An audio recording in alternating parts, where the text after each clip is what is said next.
Boa tarde a todos e a todas. Eu sou Elielton Gomes, eu sou aluno do programa de pós-graduação em História Social da Amazônia, né, da Universidade Federal do Pará, onde eu desenvolvo uma pesquisa intitulada de... Na verdade, é uma pesquisa que está associada, né, à temática das festas populares em Belém, na segunda metade do século XX. Vou falar um pouco sobre ela daqui a pouquinho, quando eu apresentar a minha trajetória de pesquisa, desde a graduação até o doutorado, certo? Minha pesquisa de doutorado ela é orientada pelo professor doutor Antônio Maurício Dias da Costa, né, que é um professor que já vem me acompanhando desde a graduação, né, onde a gente vem trabalhando juntos e desenvolvendo algumas pesquisas relacionadas à temática das festas, relacionadas à temática de lazer, de sociabilidade em Belém do Pará na segunda metade do século XX. O minicurso de hoje é um minicurso que está dividido em 4 partes. Como eu falei agora há pouco, a primeira parte ela está relacionada ao meu trajeto de pesquisa, né? Vou falar um pouco como que eu cheguei a essa temática, ainda lá enquanto eu cursava graduação em História, né? Como essa temática ela acaba fazendo parte dessa minha vida acadêmica, né? Depois eu vou falar um pouco sobre o apanhado, um breve apanhado, né, historiográfico da festa, tá? Dando prosseguimento nas questões das festas populares na Amazônia, fazendo aí um diálogo entre a história e a antropologia, né, a antropologia ela é uma base fundamental para a minha pesquisa, né, é uma área do conhecimento das ciências humanas que tem, de alguma maneira, contribuído bastante para o desenvolvimento da minha pesquisa, junto com a história, né. Então, o diálogo entre essas duas áreas do conhecimento é fundamental para eu poder desenvolver, né, a minha tese de doutorado. E, por fim, eu vou falar um pouco sobre os festejos populares em Belém do Pará na segunda metade do século XX, né, trabalhando aí as narrativas, as representações dessas festas de lazer, de sociabilidade na imprensa paraense de meados do século XX. Tá? Vou apresentar agora o slide para vocês, para ficar um pouco mais dinâmico esse trabalho, né, esse mini curso, com os telespectadores. Tá? O mini curso de hoje, né, que eu trago para vocês, fazendo aí parte dessa comemoração de 10 anos, né, do doutorado em História Social da Amazônia da Universidade Federal do Pará. Ele está intitulado de Os Festejos Populares em Belém do Pará em meados do século XX, narrativas, métodos e teorias. Tá? E como eu falei agora há pouco, o primeiro tópico desse minicurso é eu apresentando um pouquinho para vocês da minha trajetória de pesquisa nessa área do conhecimento, né, que é a história, com esse objeto de pesquisa, que são as festas populares em Belém do Pará. Quando eu falo desse trajeto de pesquisa, é importante eu tratar com vocês, né, da minha participação no grupo de pesquisa História, Cultura e Meios de Comunicação na Amazônia.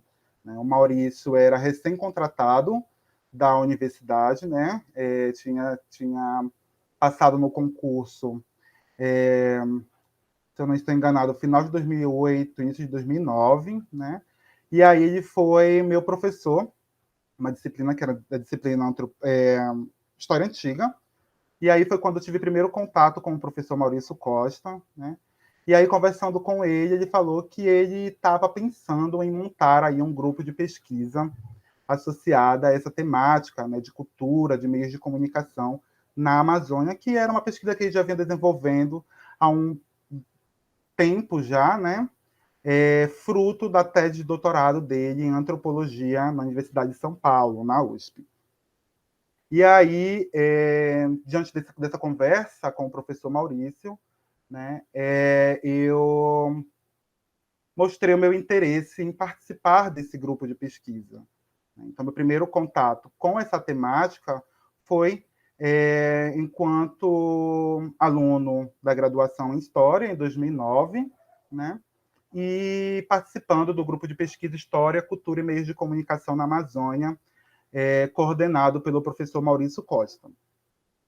E, diante disso, nós começamos a discutir alguns temas, nós começamos a discutir alguns textos, né, relacionado a essa temática, e eu comecei a me interessar cada vez mais, né, com essa questão da cultura popular, né, aqui em Belém do Pará. Eu já tinha uma, uma ligação, vamos dizer assim, não acadêmica, mas é uma ligação pessoal, né, com a questão da cultura popular, participando de grupos juninos, participando de grupos parafolclóricos enquanto dançarino na época, né, um pouquinho antes, na verdade.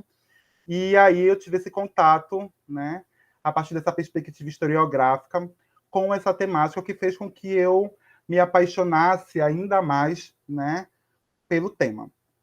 E aí, dentro desse grupo de pesquisa, né, o professor Maurício ele vinha desenvolvendo uma pesquisa particular chamada de Cultura Popular e Cultura de Massa em Belém do Pará, de meados do século XX. Né? E aí o Maurício, enquanto recém-concursado da Universidade Federal do Pará, ele ainda não tinha bolsas de pesquisas, né, para distribuir aos alunos que estavam participando do grupo de pesquisa. E aí nós chegamos a um acordo onde ele falou comigo e com mais uma colega de turma, né, e convidou a gente para levantar algumas documentações, né, para ele no arquivo da Biblioteca Pública Artuviana, né? Só que ele falou que ele não tinha como financiar totalmente essa pesquisa, mas que ele poderia contribuir de alguma maneira, né, com ajudando financeiramente para a gente ir até o espaço, para a gente coletar essa documentação, para a gente tirar algumas cópias e tal. E aí, assim que ele conseguisse a bolsa, ele iria direcioná-la para essa colega e eu. E assim fizemos, né? E logo em seguida, o Maurício ele foi premiado, ele foi contemplado, né, com 2 bolsas de pesquisa. A primeira bolsa foi pela FAPESPA, né, que era a Fundação de Amparo à Pesquisa do Estado do Pará, se não estou enganado, era esse o nome. Hoje eu acho que tem um outro nome, né, e que ele direcionou para mim. E eu lembro que quando o professor Maurício ele entrou em contato comigo, né, falando que ele tinha conseguido essa bolsa de recém-doutor e tal, financiado pela FAPESPA, era para eu mandar para ele uma temática com urgência, né? Na verdade, um pré-projeto com urgência para ele poder cadastrar no sistema da FAPESPA. E naquele momento, eu tinha um interesse muito grande em trabalhar festas dentro de terreiros em Belém, né? Em terreiros afro-religiosos e tal. E aí, numa conversa bem sutil, bem tranquila, o professor Maurício explicou que esse meu interesse ele acabava não se enquadrando, né, nesse projeto que ele estava desenvolvendo, mas que ele tinha um interesse muito grande que eu participasse, né, enquanto bolsista desse projeto. Então, que era para eu rever, né, um outro tema de pesquisa e sugerir a ele um pré-projeto, né, para ele poder cadastrar lá no sistema da FAPESPA. Foi quando veio a ideia de eu trabalhar com as festas juninas em Belém, né, nos anos 1950. E aí eu escrevi um pré-projeto, hoje, né, ainda tenho esse rascunho e tal, e é um pré-projeto bem... que eu olho esse pré-projeto, falo, meu Deus do céu, eu escrevi isso. Ele era intitulado de Do Rito Religioso ao Espetáculo Profano, um estudo dos festejos de São João em Belém na segunda metade do século XX. Né? Então, eu sugeri trabalhar junto com o professor Maurício esse projeto maior aí, né? As festas juninas em Belém, nos anos de 1950, onde ele abraçou, né, essa minha proposta, e aí nós começamos a caminhar juntos, né, nessa pesquisa acadêmica. E foi quando eu, de fato, comecei a ir com mais frequência ao arquivo da Biblioteca Pública Artuviana. Né? O professor Maurício chegou aí comigo algumas vezes, né? Ensinou de que maneira eu poderia estar manuseando tanto o aparelho de microfilme, como os jornais impressos, as revistas que estavam presentes, onde eu poderia coletar informações, documentação importante para a minha pesquisa e para essa pesquisa maior, que era coordenada por ele, né? E aí, logo em seguida, eu passei a ir sozinho para o arquivo da Biblioteca Pública Artusiana, né? E comecei a coletar alguns dados, né? Que deu origem depois em um artigo publicado pelo professor Maurício e por mim em uma revista na Universidade Federal de Uberlândia, em Minas Gerais, né? Chamada CDIST História, Caderno de Pesquisa em História, em 2011, se eu não estou enganado. Tá? E aí algumas produções e publicações de artigos, né, foram sendo desenvolvidas, né, ao longo dessa pesquisa. E esse artigo que eu publiquei junto com o professor Maurício, como eu trago aqui para vocês, né, esse primeiro que aparece aí, era intitulado de A Quadra Joanina na Imprensa, nos Clubes e nos Terreiros da Belém, dos anos de 1950, Tradição Interiorana e Espaço Urbano.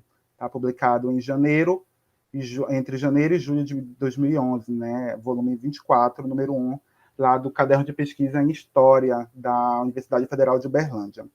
Esse artigo ele acabou substituindo o meu TCC, né? E aí eu continuei com a temática das festas juninas, né? Claro que a partir de uma outra perspectiva no mestrado. Nesse artigo, nós trabalhamos com a ideia de espacialização festiva, né? Trabalhando com os espaços em que essas festas ocorriam, né? A relação dos sujeitos que vivenciavam esses espaços, tanto brincantes como profissionais, como festeiros, né? E já no mestrado, eu, ainda com a temática das festas juninas, eu discuti a questão das narrativas e representações dessas festas nas obras de intelectuais, né? Em crônicas, em textos de literatos que publicavam nas páginas de jornais e revistas que circulavam em Belém na década de 50. Em seguida, em 2014, eu publiquei um artigo numa revista, né, que era a revista Em Bornal, da AMPU, de Fortaleza, né, do Ceará, no caso, lá em Fortaleza, intitulado de São João dos Cronistas, Memorialistas e Jornalistas, Festa Junina e Imprensa em Belém nos anos de 1950. Em 2019, agora, publiquei esse outro artigo, intitulado de Festas e Difusão Musical no Subúrbio Belenense, já fazendo uma relação com a minha pesquisa de doutorado. Tá? Também publiquei um artigo na revista Aturá, da Universidade Federal de Tocantins, tá? Intitulado de Pelas Margens da Cidade, Lazer e Sociabilidade no Espaço Urbano Belenense nos anos 50. E aí publiquei 2 capítulos de livros, né? De livros online, no caso, né? O primeiro foi organizado pelo Cleiton Souza de Moraes, né? O livro era a coleção História e Historiografia Intelectuais do Passado e Ensino de História, que foi publicado pela editora Sertão Cult, lá no Ceará, né? Intitulado de Na Margem do Rio e Sobre as Estrelas, Festas Populares e Espaço Urbano na Imprensa Paraense, de 45 a 64. E o outro, O Subúrbio Belenense em Tempo de Festas, Lazer, Segurança Pública e Espacialização Festiva, em meados do século XX, que foi publicado pela editora Cabana, né? E foi organizado pelos professores Itamar Rogério Gaudêncio e o Anderson Tavares Silva, né? Também fruto de uma apresentação de trabalho da AMPU, Seção Pará. Recente saiu uma publicação no livro sobre história, cultura, trabalho e instituições na Amazônia, publicada pela editora Valer, né, do Amazonas, onde eu tenho um texto que é O Subúrbio em Festa, Espacialização Festiva, Lazer e Espacialização Festiva, né, em Belém do Pará, a segunda metade do século XX. Acho que é mais ou menos esse o tema o título do texto que eu publiquei nesse livro, que foi organizado, né, pela colega de turma, a Elisângela, né, e mais um professor da Universidade Estadual do Amazonas.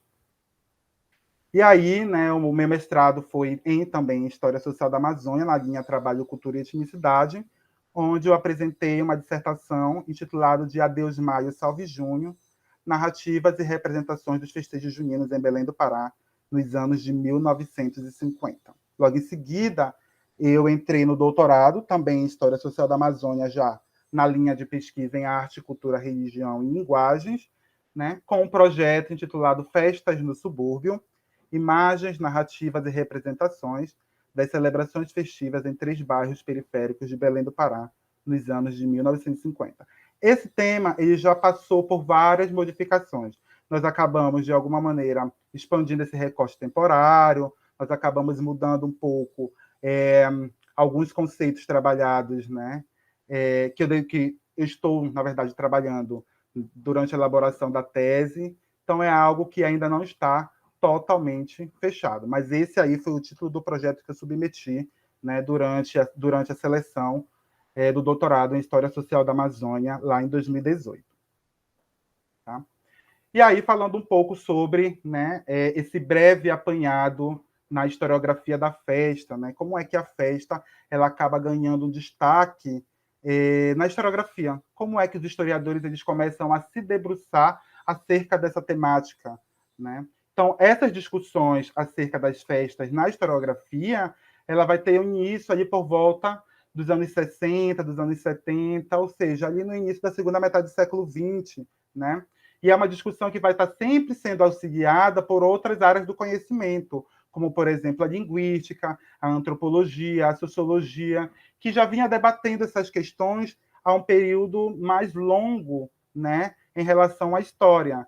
E aí nós vamos ver também a psicanálise, a literatura, né, também servindo como base para os historiadores poderem desenvolver suas pesquisas acerca dessa temática. Então, a década de 60, a década de 70 é um marco principal, né, para que essa temática festa ela ganhe cada vez mais espaços nas discussões historiográficas, né, pelo mundo, principalmente nos Estados Unidos, né, e ali na França, que os historiadores eles começam a se interessar cada vez mais por essa temática. E aí eu trago para vocês aqui um pequeno trecho, né,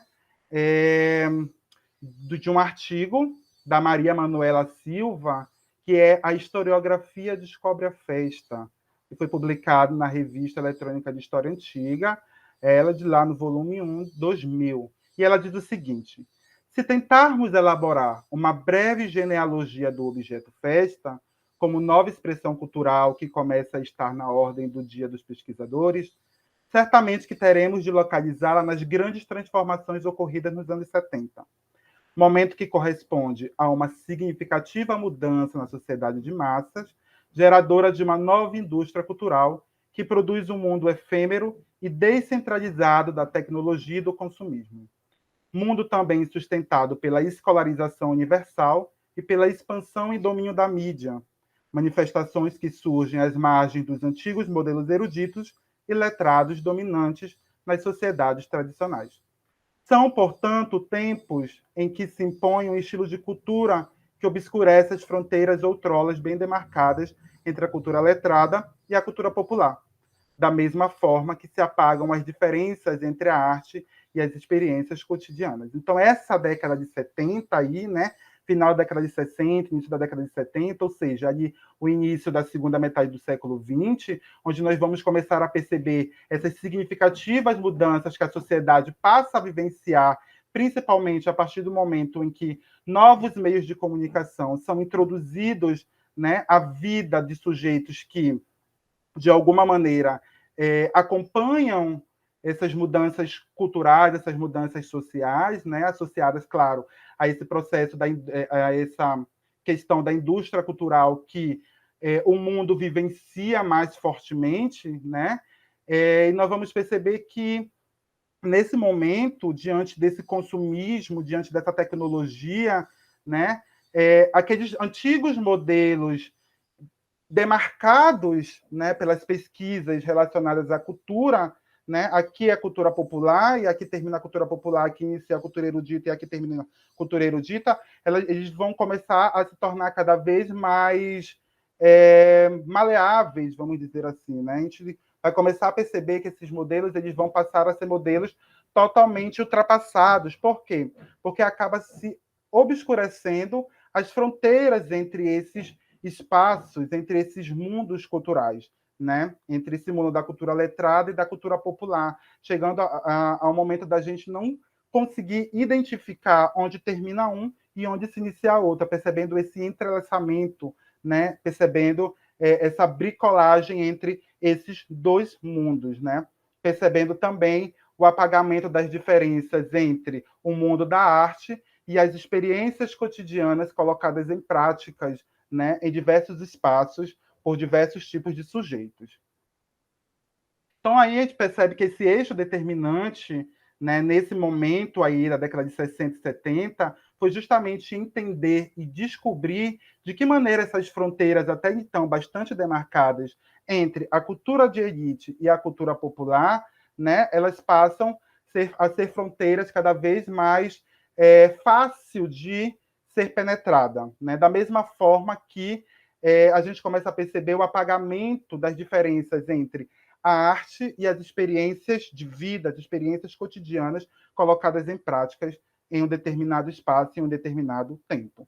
Então, é precisamente nesse contexto que a festa ela vai converter-se, né, em um objeto amplamente explanado pelos diferentes tipos de saberes, tendo a história, né, claro, a partir de auxílio de outras ciências humanas, como a antropologia, como a sociologia, principalmente, né, ganhado espaço, né, nesse debate acerca dessa questão, que é a questão da festa. E aí eu trago para vocês de que maneira essas festas elas são percebidas, elas são estudadas, elas são entendidas, né, por diversos setores da sociedade, né, e por diversos intelectuais que se debruçam em estudar, em pesquisar, em entender, né, essas experiências colocadas em práticas no meio urbano, mas também no meio rural. E aí eu trago para vocês aqui as festas oficiais, né, que são aquelas festas, aquelas realizações de cerimônias públicas, de momentos festivos que acabam de alguma maneira se configurando como uma forma de manipular a opinião pública, de persuadir, né, através de imagens, através de representações, né, e de legitimar, de alguma maneira, o poder daquele sujeito ou daquela sujeita que está à frente de determinado grupo. Né? Então, no desenrolar dessas festas, a gente começa a perceber que existem divulgações de mensagens, de imagens, de símbolos e de mitos que, de alguma maneira, acabam auxiliando nesse controle social da população.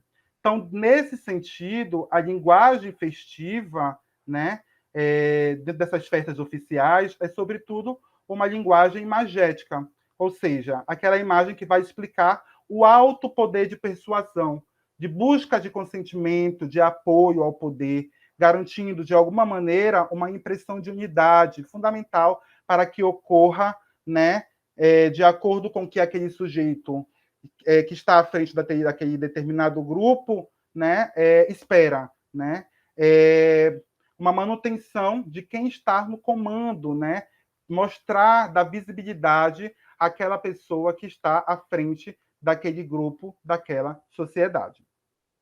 E diante disso, Durval Muniz de Albuquerque Júnior, ele observa que, por muito tempo, os pesquisadores que buscavam desenvolver estudos nos quais as festas tinham um lugar de destaque, né, se preocupavam em focar seus interesses apenas em comemorações cívicas ou em datas consideradas de grande importância para a história positivista, os quais muitas vezes eram escalados para fazer o discurso de panegírico ou de legitimação da data que ali se encontravam. Ao longo do tempo, esses estudos sobre a temática das festas foram despertando interesse de outros pesquisadores, como, por exemplo, folcloristas e etnógrafos, que nelas viam expressões dos costumes e do espírito nacional, dando atenção àquelas que estavam atreladas às tradições culturais nacionais, regionais ou locais, que seriam aquelas praticadas pelas camadas populares, que expressariam o verdadeiro caráter nacional. Então, aí a gente começa a perceber essa mudança, né, no sentido dado às pesquisas, né, em que as festas têm o foco, né, em que as festas elas são objetos, né? No primeiro momento, essas festas elas estavam associadas, como eu falei agora há pouco, né, a essas questões oficiais, a essas cerimônias públicas, buscando legitimar o poder, buscando divulgar mensagens, imagens, símbolos, mitos daquela pessoa, daquele sujeito ou daquele grupo que estava à frente de uma determinada sociedade. E no segundo momento, né, os folcloristas, os etnógrafos, né, os antropólogos vão começar a perceber essas festas de uma outra perspectiva, de uma outra maneira, né, buscando aí entender e perceber os costumes, né, e buscando também, de alguma forma, tirar e mostrar em seus textos um pouco do espírito nacional, né, a partir dessas tradições culturais nacionais, regionais ou locais que eles se dedicavam, né, em pesquisar.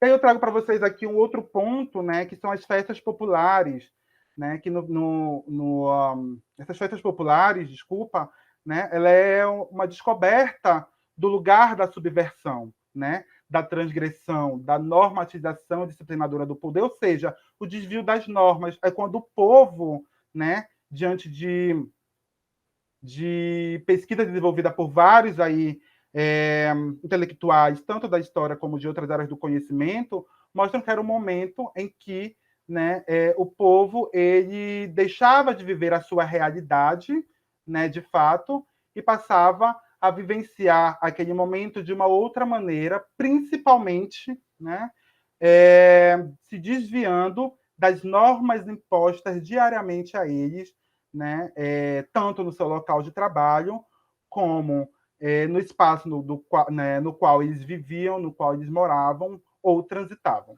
A percepção de que essas manifestações populares oferecem direito, acesso às experiências cotidianas de segmento da população por um longo tempo silenciado, né? Então, o povo ele começa a se mostrar, o povo ele começa a mostrar a sua relação com o espaço, o povo começa a mostrar a sua relação com outros sujeitos, né? Com outros grupos, com outras comunidades. E aí essas manifestações populares elas vão se tornando cada vez mais fortes e essas experiências cotidianas de diversos segmentos da população começam a aparecer cada vez mais nas várias pesquisas desenvolvidas aí a partir da segunda metade do século XX.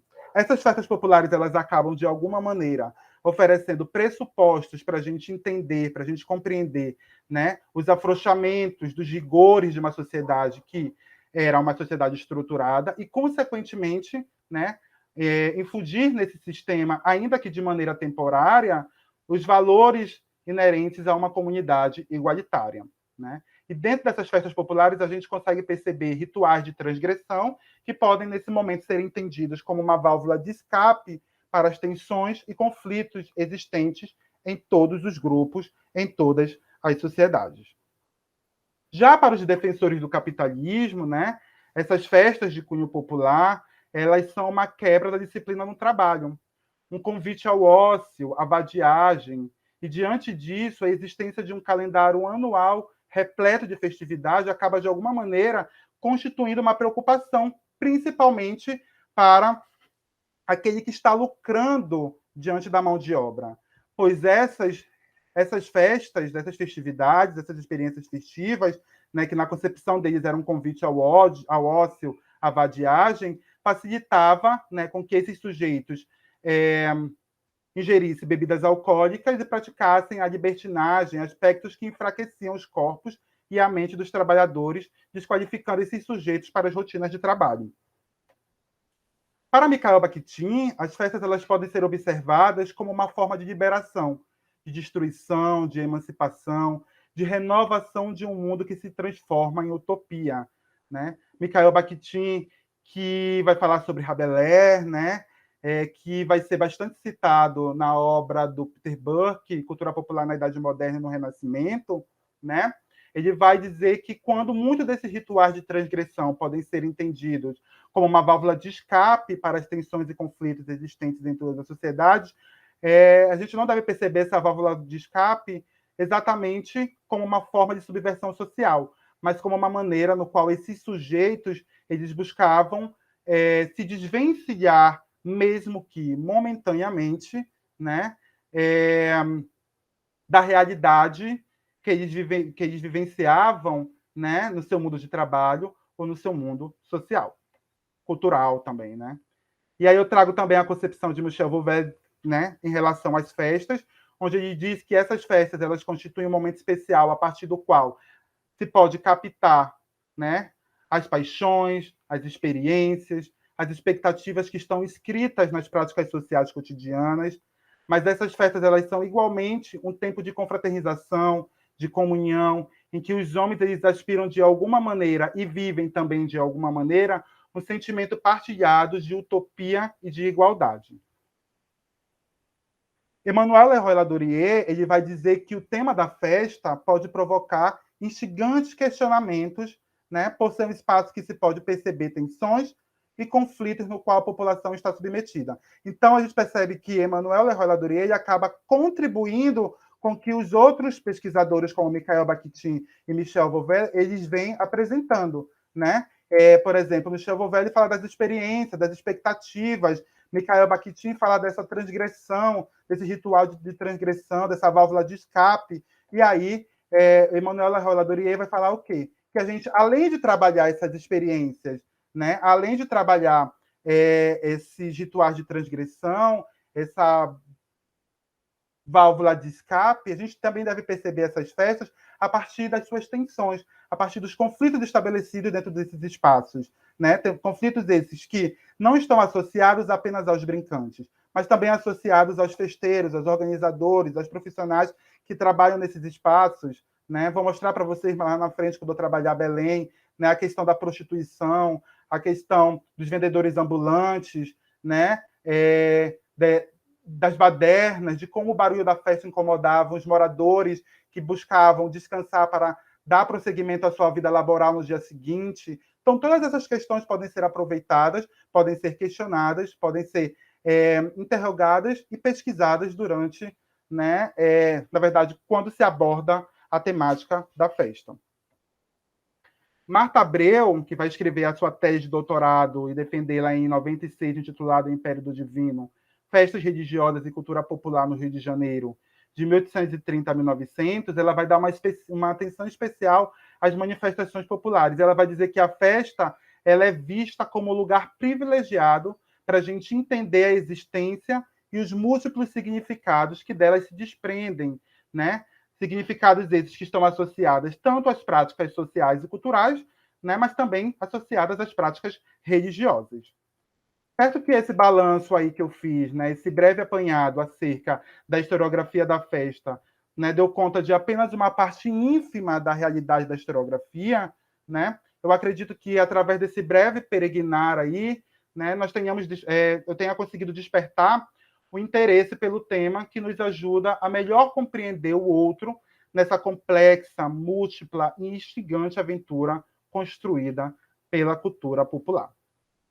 Então, aí mostra um pouco dessa importância de por que estudar, né, essa temática das festas, da cultura popular, né, dos festejos, das experiências festivas colocadas em práticas tanto no meio urbano como no meio rural. Tá? E aí eu vou falar um pouquinho para vocês sobre as festas populares na Amazônia, dialogando aí, né, essas duas áreas do conhecimento, que é a história e a antropologia, que são áreas que, quando se debruçam em estudar principalmente as questões culturais, né, elas acabam, de alguma maneira, caminhando de mãos dadas. Tá? Então, sem dúvida, a aliança entre a antropologia, principalmente a antropologia social e cultural, vai acabar ampliando esse quadro de referência de nós historiadores, né? Contribuindo aí para uma redução das fronteiras estabelecidas até certo tempo entre essas duas áreas do conhecimento. Né? Então, essa aliança ela acaba propiciando também, ou principalmente, né, um deslocamento do objeto. Cada vez mais um número significativo, né, e importante de historiadores passa a investigar a organização sociocultural de grupos que vivem tanto no meio urbano como no meio rural. tá? É o caso das festas, diversas pesquisas aí sendo desenvolvidas por antropólogos, por historiadores, né, acerca dessa temática, e que, de alguma maneira, né, bebem tanto na história, como na antropologia, como na sociologia, né, para poder desenvolver as suas pesquisas. Então, os novos historiadores, a partir de uma predação tanto selvagem desse campo vizinho, né, eles acabam, de alguma maneira, valendo-se de conceitos e de aparatos analíticos das antropologias econômicas, políticas, sociais e culturais, sobretudo, né, dessas duas últimas aí, desses dois subcampos da disciplina da antropologia, que é o social e o cultural. Nesse sentido, diversas pesquisas de fôlegos, né, vão ser desenvolvidas, né, dentro dessa perspectiva histórico-antropológica que abordam essa temática das festas na Amazônia, e eu trouxe para vocês algumas dessas pesquisas desenvolvidas aqui em Belém, né, como, por exemplo, esse texto publicado pelo professor Maurício Costa, né, A Festa Dentro da Festa, recorrências do modelo festivo do circuito bregueiro no Círios de Nossa Senhora de Nazaré, em Belém do Pará, foi publicado na revista Campos, em 2006. Claro que o Maurício não tem apenas esse texto publicado, né, onde ele acaba, de alguma maneira, dialogando essas duas áreas do conhecimento, que é a história e a antropologia. Temos aí vários textos desse pesquisador, desse professor, né, sobre a temática das festas, e publicadas em várias outras revistas pelo Brasil, tá? Mas nesse texto, o Maurício ele busca justamente discutir as formas pelas quais essas festas bregas elas acabam se adequando a uma dinâmica maior que é a festa de Nossa Senhora de Nazaré, considerando aí as abrangências físicas e simbólicas na cidade, né? Diante disso, o Maurício ele sugere que essas experiências festivas do público do circuito brigueiro se associe à prática festiva de grandes eventos urbanos, como, por exemplo, o próprio Círio de Nazaré, reinventando aí o sentido do festejo típico da população de Belém do Pará. O outro texto que eu trago para vocês é um texto que foi publicado por duas pesquisadoras, uma antropóloga, outra, né, que tem a formação nas artes e que tem o doutorado na história, que é a Cláudia Palheta e a Carmen Isabel Rodrigues, intitulado de Escolas de Samba de Belém, do Princípio ao Meio, foi publicado na revista Moara, né, que é a revista da Universidade Federal do Pará, em 2015. E nesse texto, essas pesquisadoras elas indicam que as escolas de samba de Belém, elas de alguma maneira fazem parte de uma tradição maior que remonta, né, ao século passado. E aí elas apontam que a tradição do formato das escolas de samba de Belém, né, surgido ali na década de 30, elas são um formato que tem como espelho um modelo importado do Rio de Janeiro, né, que vai ser importado ali por um sambista, né, morador do bairro do Juruna, chamado Raimundo Manito, e que de alguma maneira estava ligado à fundação da escola de samba Rancho Não Posso Me Amofinar. Então, durante quase o século de existência, essas escolas elas viveram momentos alternados de extrema valorização, vivido intensamente pelas populações, festejados pelos cronistas dos jornais locais e cortejados pelos poderes públicos. Né? Durante a minha pesquisa, ainda na década de 50, eu encontrei, né, referências de que o carnaval em Belém do Pará, até a década de 50, pelo menos, né, que foi onde eu pesquisei tanto para a graduação como agora para o doutorado, né, eu encontrei referências de que o carnaval paraense, né, de Belém do Pará, sobretudo, era o terceiro maior carnaval do Brasil, né? Então a gente começa a perceber a importância desses eventos festivos para a cidade, né? E não só para a cidade, como também para o país, né? Então, atualmente, esses sujeitos, grupos envolvidos nessas práticas carnavalescas, né, embora hoje bastante reduzidos, confirmam a permanência dessas manifestações populares na vida cultural da cidade, ao mesmo tempo em que acreditam em um novo grande momento para o Carnaval de Belém.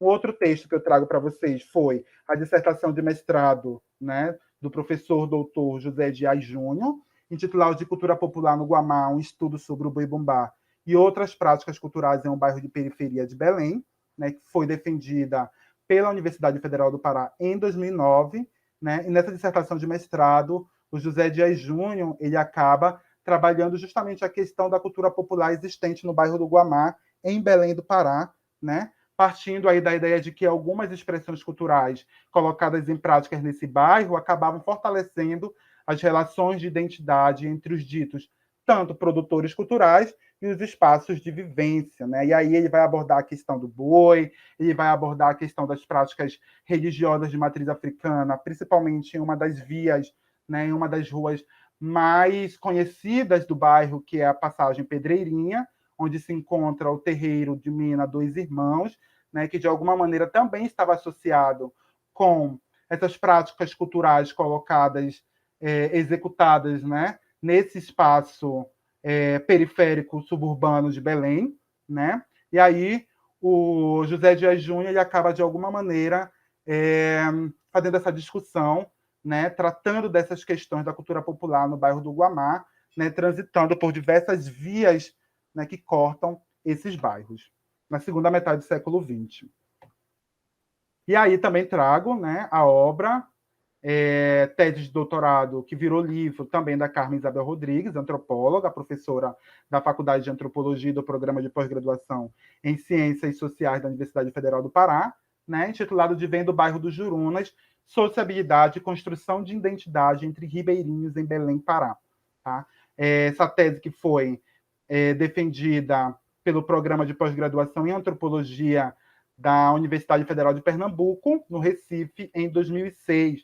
Né? E aí a Carmen Isabel, nessa pesquisa que ela desenvolve no seu doutorado, ela busca justamente analisar, a partir dessas diversas formas de narrativas, tanto orais, textuais, visuais, né, que acabam sendo produzidas no espaço urbano, essas práticas culturais cotidianas consideradas de grande relevância pelos usuários coletivos, né, pelas pessoas que vivenciavam esse bairro, que é o bairro dos Jurunas, focalizando ali, né, nas festas populares, especialmente o carnaval das escolas de samba, as festas juninas, as festas religiosas em homenagem aos santos católicos, né? Muitos deles que acabavam, de alguma maneira, sendo sincretizados e incorporados a festas de caboclos, de umbanda, de tambor de mina, né? Realizados periodicamente por moradores do bairro dos Jurunas. Então, como diz o historiador da antropologia James Clifford, é preciso procurar saber como ideias antropológicas viajam para outras disciplinas e como elas são traduzidas e rejeitadas. No entanto, as margens, as fronteiras entre as disciplinas são campos privilegiados de análises, pois é ali que os contatos e as repulsas se dão efetivamente e onde os saberes híbridos são produzidos. Então, é justamente nessas fronteiras, nessas margens, que esse campo de saber historiográfico, que esse campo de saber antropológico, eles acabam sendo elaborados, eles acabam sendo produzidos a partir, né, desse diálogo entre essas áreas do conhecimento. Certo, gente? E aqui, dando continuidade, né, trazendo já o nosso último tópico desse mini curso, né, os festejos populares em Belém do Pará de meados do século XX. Então, a gente vai perceber que a capital paraense desse período, né, lá do século passado, durante, né, um longo tempo, acabava, de alguma maneira, aglomerando uma multidão anônima que dava vida, que dava cor, que dava som e movimento aos espaços dançantes espalhados ao longo do meio urbano. Né? Então, nós vamos ver diversas referências, diversas narrativas festivas sendo elaboradas, sendo publicadas nesse período, possibilitando perceber, né, a cidade e possibilitando com que os sujeitos se percebessem e construísse um entrelaçamento cultural com essas feições urbanas durante pelas mais diversas paragens de Belém, sobretudo nas margens, né, ou seja, no subúrbio belenense, principalmente a partir do final da primeira metade do século XX. Né? Eu trouxe aqui o subúrbio porque hoje é o espaço que eu trabalho, né, na minha pesquisa de doutorado. Eu trabalho com as festas realizadas no subúrbio de Belém, né, as festas de subúrbio. Então, essas festas que acabam sendo divulgadas, né, nas páginas de jornais, nas páginas de revistas que circulavam em Belém, em forma de anúncios, de crônicas, de convites, de notícias sociais, de notícias policiais, elas poderiam ser observadas, né, diariamente nessas gazetas, nesses jornais, nessas folhas, onde junto com as propagandas de vendas de bebida, propagandas de disco com músicas próprias para os diversos momentos festivos, bem como as notas de aniversário, casamentos, espetáculos teatrais, preenchiam as colunas sociais diárias e afloravam ou não o desejo dos brincantes em participar rotineiramente dos bailes dançantes realizados ao longo de Belém do Pará. Por que eu falo que afloravam ou não? Né? Porque muitas pessoas se sentiam à vontade em querer participar dessas experiências, né, festivas, participar dessas formas de lazer e sociabilidade estabelecidas, né, por diversas paragens de Belém, mas outros não se sentiam à vontade. Esses outros, de alguma maneira, acabavam criticando as posturas e as badernas, entre aspas, né, de sujeitos que frequentavam esses espaços de festas, né, pelos diversos logradores da cidade. Então, no tempo em questão, né, ali na década de 50, final da década de 40, década de 50 início da década de 60, no meio urbano belenense, a gente percebia um universo cultural diversificado, tá? No qual vários ambientes de lazer, vários ambientes de sociabilidade como ruas, praças, feiras, bosques, escolas, clubes dançantes e desportivos, né, começam a se intensificar, começam a se proliferar no meio urbano. Locais esses onde as relações sociais elas eram intensas, um verdadeiro fato cultural, como aponta Ronald Rominelli, um caldeirão de impressões, de sentimentos, de desejos e de frustrações, acentuando aí a ideia de que a cidade ela também era construída a partir das relações socioculturais colocadas em prática na urbe. Nesse sentido, né, busca-se através dessas narrativas, através dessas representações, né, de intelectuais, de jornalistas, compreender qual a relação dessas festas divulgadas na imprensa local com as transformações socioculturais vividas à época pela população belenense. Só tomar um pouquinho de água. E aqui eu trago para vocês, né, o mapa representando, na verdade, um croquis representando aí o mapa de Belém, na década de 1950, né, que foi retirado do livro do pesquisador geógrafo, né, Antônio Rocha Penteado, Belém do Pará, Estudo de Geografia Urbana, foi publicado pela Universidade Federal do Pará lá em 1968, tá? E aí, esse mapa representando os bairros que compõem a cidade de Belém do Pará nos anos de 1950, né? Hoje, o meu objeto de pesquisa, ele se enquadra nessas três regiões aqui, nesses três bairros, na margem do Rio Guamá, que é o bairro dos Jurunas, Condo e o bairro do Guamá, que traz o nome do rio, né? São três bairros que geograficamente eles estão bastante delimitados, mas que culturalmente falando, essas fronteiras, elas são fronteiras fáceis de serem penetradas. Então a gente não consegue ver uma demarcação, né,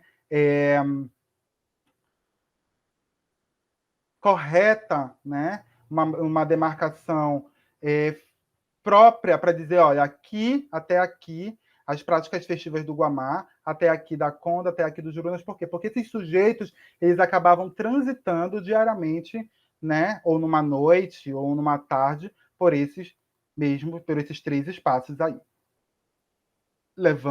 transitando e levando experiências festivas e compartilhando com demais outros sujeitos, tá? E aqui eu trago uma figura, né, um mapa de localização de Belém e sua região metropolitana mais atual, tá?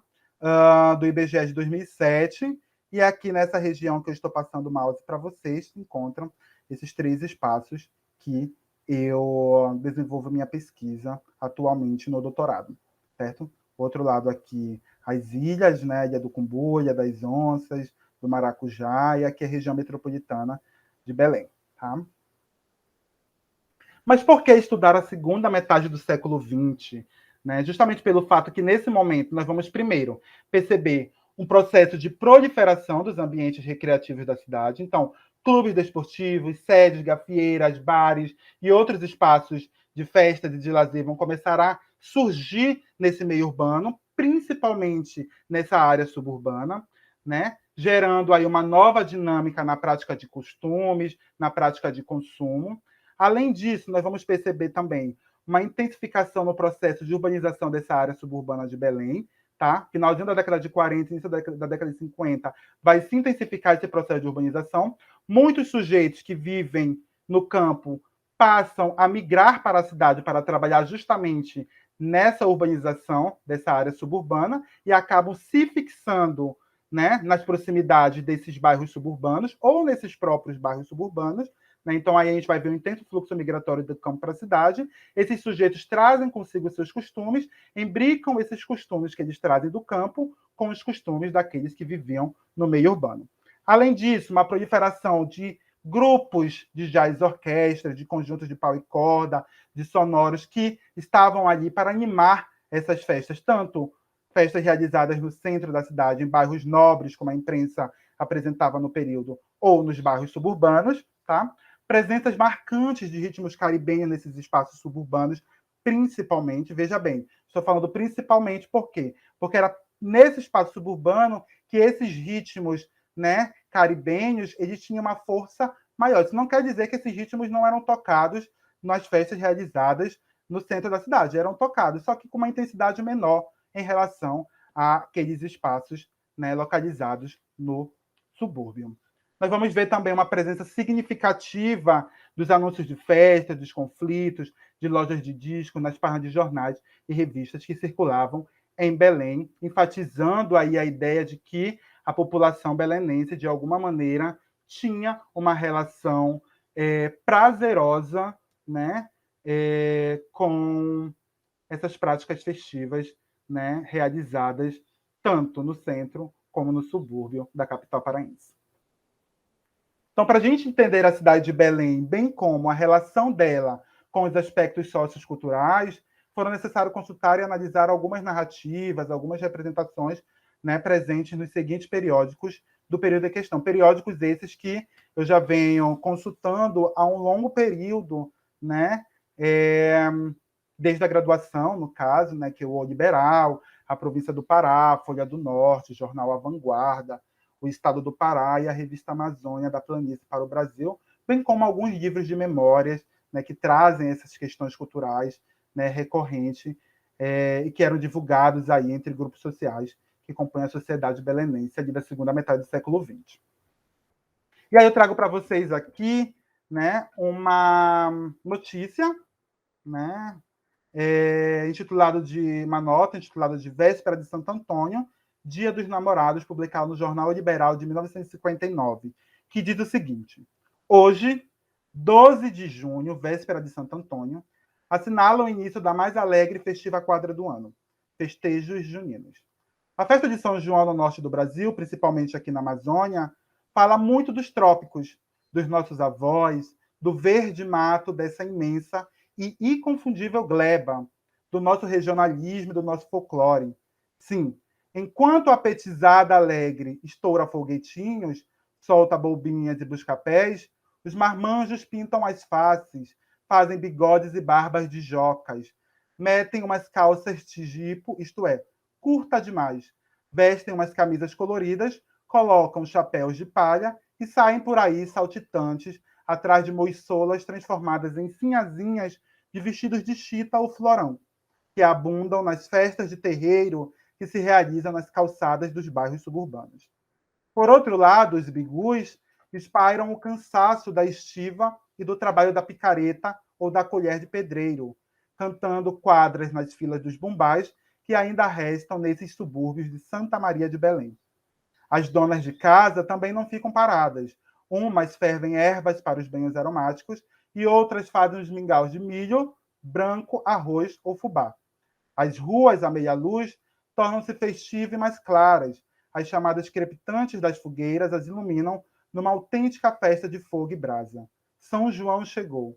Vamos à festa do Pedro Maquinista, pessoal. Então aqui a gente percebe o quê? Diversos aspectos da cultura e da tradição amazônica, né, e principalmente paraense, se fazendo presente nessa narrativa, né? Aqui eles falam do mato, né? Fala das raízes, fala dos banhos de cheiro, né? Fala da busca pelo qual esses sujeitos eles buscam se representar, né, nesse momento festivo, fugindo um pouco da sua realidade social e trazendo ou vivenciando um pouco daquela realidade que eles tiveram na sua infância, na sua adolescência, no meio rural, no campo, né? Trazendo um pouco dessas experiências do campo para a cidade, tá? A alimentação, né? A rua meia luz. O que seria essa rua meia luz? É justamente o subúrbio, né? Onde os representantes públicos não davam uma atenção tão grande. E o que era que iluminava essas ruas nesse momento de festa? Eram justamente as fogueiras, o fogo, a brasa das fogueiras, que eram, né, construídas e faziam parte dessas brincadeiras, né, durante o São João, né, no subúrbio belenense. Aqui eu trago um recorte de uma notícia do Bar da Condo, né? O Bar da Condo, o atual Palácio dos Bares, né? Que naquele momento era gerido pelo João de Barros, e que diz o seguinte: neste ponto mais pitoresco de Belém, acaba a ser instalado um parque onde a petizada encontrará as mais variadas diversões, constituindo assim a atração domingueira da população. Então, nessa nota, o que é legal é que, embora ele apresente esse espaço como espaço pitoresco, que era o bairro da Condo, né, ele traz essa novidade para os frequentadores do bairro da Condo, né? Frequentadores esses que não eram somente do bairro da Condo, mas também de outros espaços do subúrbio, mas também do centro, né? Dando uma diversidade, constituindo assim uma atração domingueira para a população. População essa que poderia ser idoso a criança, né? Fazendo com que esses sujeitos eles pudessem se divertir, né? Na margem aí do Rio Guamá. Então, essa nota aí que foi publicada no Jornal O Liberal, de 16 de novembro de 1947, lá na página 2. Tá? Trago também essa nota, Flashes da Cidade Morena, que foi escrita pelo Edgar Proença, né? E lá publicado no Jornal Estado do Pará, de 3 de janeiro de 61, que traz o seguinte texto, título: Ano que vem, ano que vai na 24ª hora. Né? Então, é uma festa, como a gente percebe aí, de virada de ano, onde esse jornalista, né, esse intelectual, ele, da janela do seu apartamento, começa a observar, né, essa festa, esse surto de esperança, de mudança, né, de ano, e de esperança de 365 dias que virão, né, ali no ano de 1962, que está para chegar. Aqui uma outra nota, né, no jornal Estado do Pará, de 6 de janeiro também de 61, falando de um alcoólatra que morreu em um bar, né, Bar Marajoara, e que diz o seguinte: às 14h30 de anteontem, o comissário José Maria Fernandes, titular do posto policial do Guamá, foi informado através de um telefonema de que no antigo Bar Marajoara o homem havia falecido subitamente. Imediatamente, a autoridade para lá se dirigiu, constatando a veracidade da informação. O cidadão José Rodrigues Carvalho, mais conhecido pela alcunha de Zé Cachaça, bastante conhecido naquele bairro, devido ao seu modo de só andar debaixo da pinga, havia sucumbido sem assistência médica. O cadáver do infeliz homem foi transportado para o necrotério da Faculdade de Medicina, onde foram feitos os exames necessários. Né? Então, um fato, né, que ocorre dentro de um bar, dentro de um espaço de lazer, de sociabilidade, né, que era o Bar Marajoara. Se eu não estou enganado, esse Bar Marajoara, ele ficava ali na fronteira entre o bairro da Conda e o bairro da Cremação. Se eu não estou enganado, gente. Apelo ao secretário de Segurança Pública, muito interessante essa nota, né? Por quê? Porque são os moradores que se sentem incomodados pelas badernas realizadas pelos frequentadores, né, de festas, né, pelas prostitutas, pelas pessoas que ficam pelos bares e estão ali incomodados porque eles fazem badernas, né, são desordeiros que ficam ali fazendo bagunça a altas horas da noite, incomodando o sossego dos moradores do bairro dos Jurunas, tá? E essa nota diz o seguinte: moradores da Estrada Nova, com Tamoios, solicitam que façamos chegar ao conhecimento do doutor secretário de Segurança Pública as arruaças que todas as noites se verificam naquele local, ponto predileto para pernoite de desordeiros e mulheres livres, os quais deixam desassossegadas as famílias lá residentes. Duas baiucas vendendo cachaça e outras vendendo bebidas alcoólicas servem de ponto para os notivagos que ninguém respeitam, sendo impotentes as autoridades locais para fazer sanar o abuso. Isso porque, ao que nos informaram, uma das baiucas pertencem ao comissário Valdomiro, ex-titular do posto policial da Estrada Nova. Aqui fica o registro. Né? Então, mostra esse conflito, né, entre os sujeitos que vivem naquele espaço, que se sentem incomodados com as arruaças, né, com as desordens estabelecidas naquelas paragens, mas também mostra a alfinetada, né, que esse jornalista dá a essas autoridades que deveriam, de alguma maneira, agir, né, e controlar esses grupos e esses espaços, né, que praticavam essas desordens nesse bairro. Carnaval tem de tudo, né? Fala um pouco aqui do carnaval, dos conflitos também, né? E diz o seguinte, essa notícia do Jornal do Dia, de 20 de fevereiro de 62. Nas festas de sábado à noite, em nosso clube, houve de tudo. E houve tanta vibração, tanto entusiasmo, tanto frenesi, que deste simples entusiasmo para as já clássicas confusões foi um passo. E destas para as pancadarias grossas, mera transição. Em um dos nossos mais fechados clubes, por exemplo, houve quem quebrasse a perna e quem perdesse pedaço da orelha. É que todos, moços e moças, jovens e velhos, pelo contágio do samba ou do lança-perfume, estavam de sangue quente, como o jovem casal que, de mãos dadas, discutem parado no meio do salão. Ela, com suas com coroas de flores havaianas no pescoço e no tornozelo, mas a verdade é que, em meio à euforia carnavalesca, muitas encontravam ocasiões para breves intermédios de ternura, como o que o casal de outra foto vai esboçando. Então, está fazendo referência aqui a essas duas imagens, né? Esse casal que está, de alguma maneira, discutindo no meio da festa, e aqui a ternura, o amor, o romance, ou um pré-romance, né? Prestes a acontecer entre esses dois jovens também, aqui ao lado. Aqui mostra, né, uma nota de inauguração da sede do Imperial Esporte Clube, ainda, né, em funcionamento, localizado no bairro dos Jurunas, ali na antiga Rua Conceição, hoje Fernando Guignon, né? Aqui do São Domingos, também em funcionamento no bairro dos Jurunas, localizado ali na Avenida Roberto Camillier, né? Também próximo ao Imperial Esporte Clube. O jornal Folha do Norte, de junho de 57, traz essa notícia, né, do Regional Clube, Esporte Clube, né, que é muito legal essa nota, porque fala de uma prática que era muito comum naquele momento, né, que era a prática do banho de rio, né, na virada do dia 23 para o dia 24. Participando da presente quadra festiva, o Regional Esporte Clube está levando a efeito todos os sábados em sua sede, à margem do Guamá, ou seja, nas margens do Rio Guamá, um caprichoso programa de momentos verdadeiramente alegres. Sábado último, conforme fomos informados pelo seu diretor social, o senhor Olavo Rocha, o Radional, este ano, com o apoio do senhor Vitório Bise, gerente da Companhia Rádio Internacional do Brasil, instituiu o programa São João à Beira do Rio, que obedece o mais retumbante sucesso. As folhas receberam em este atencioso convite a fim de se fazerem presente no próximo sábado. Então, além desses ambientes de lazer, além desses ambientes de sociabilidades que eram comumente presentes nas páginas de jornais e de revistas que circulavam em Belém na segunda metade do século XX, né? Outros com menos destaque, mas que também compõem essas opções de diversão dos moradores, principalmente do subúrbio, né?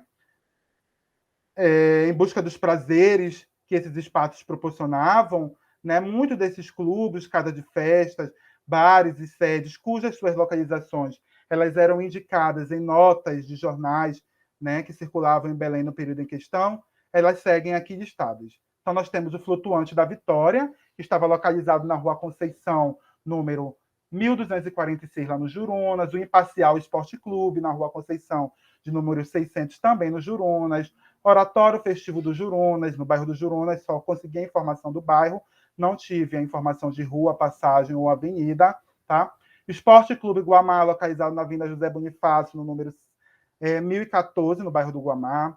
Baiuca do Bumbá, Pai do Campo, também no bairro do Jurunas. Sociedade Beneficente Santíssima Trindade, na Avenida José Bonifácio, quase de esquina ali com a Silva Castro, né? Número 192, no bairro do Guamá. Bar Leão Azul, na Castelo Branco, esquina Cacaripunas. Sociedade União de Firmeza, no bairro do Jurunas. Ipanema Bar, no bairro do Guamá, na Castelo, entre Mundurucus e Pariquis. Atlético Clube Guarani, na Rua Conceição. São Miguel Esporte Clube, no Jurunas. Caripunas Clube, no Jurunas. Né? Temos o Palácio dos Bares também ali no bairro da Condo. O bairro da Condo tinha muitas e muitas muitos bares, muitas sedes, gafieiras, né? Que também fazia parte dessa composição festiva da população belenense, tá?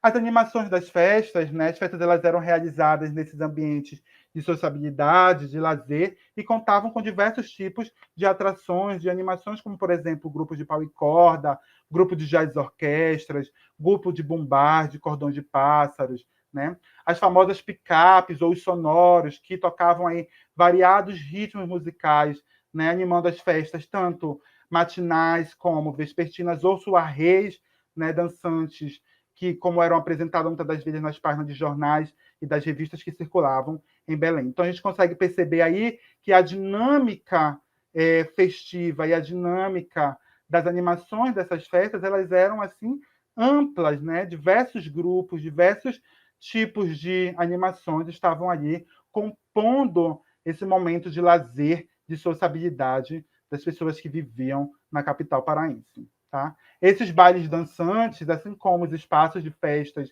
eles tiveram uma intensa relação com o mercado de entretenimento, que estava se desenvolvendo ali em Belém do Pará no final dos anos 40, início dos anos 50, né? Sendo muitas das vezes ali capitaneada pelas apresentações das picarpes, né? Dos sonoros, dos antepassados das atuais aparelhagens, né? Diferente dos conjuntos musicais, essas picarpes ou sonoros, né? Eles tinham uma presença de destaque nas festas realizadas nos clubes suburbanos, assim como os conjuntos, né, de jazz orquestras tinham uma presença de destaque em festas realizadas em clubes aristocráticos da capital, né? Isso não quer dizer que esses clubes, que esses grupos jazzísticos não tocavam no subúrbio, eles tocavam sim, só que com uma intensidade menor, né, do que quando eles tocavam nos clubes aristocráticos, assim como as picarpes, né, elas tocavam com uma intensidade maior no subúrbio, mas também se faziam presentes em espaços de festas, né, de elite, espaços de festas chiques localizados no centro da capital paraense. É importante deixar claro que a presença desses aparelhos de sonoros, como eu falei agora há pouco, né, não se limitava apenas aos espaços localizados no subúrbio de Belém, embora a sua presença tivesse destaque nesses ambientes. Então, pensar a cidade e desenhar essa cidade a partir dessas práticas festivas nos permite perceber, nos permite compreender, entender a dinâmica de diversos sujeitos, moradores ou não, do espaço suburbano de Belém do Pará. Sujeitos esses que, por vezes, circulavam cotidianamente pelos bairros espalhados aí pela capital paraense, transitando e mantendo contato pelos vários espaços de lazer e sociabilidade, distribuídos principalmente por aquelas paragens, entre aspas, distantes do centro de Belém.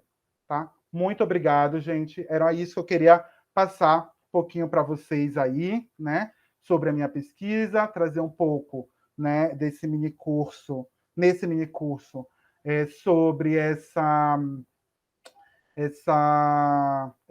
experiências festivas, né, colocadas em práticas no meio urbano belenense, né, e as maneiras com que elas são representadas na imprensa, nas páginas de jornais, de revistas, de livros de memória, né, e como que esses sujeitos que viviam na capital paraense da segunda metade do século XX se relacionavam, né, com essas práticas, com essas experiências, tá?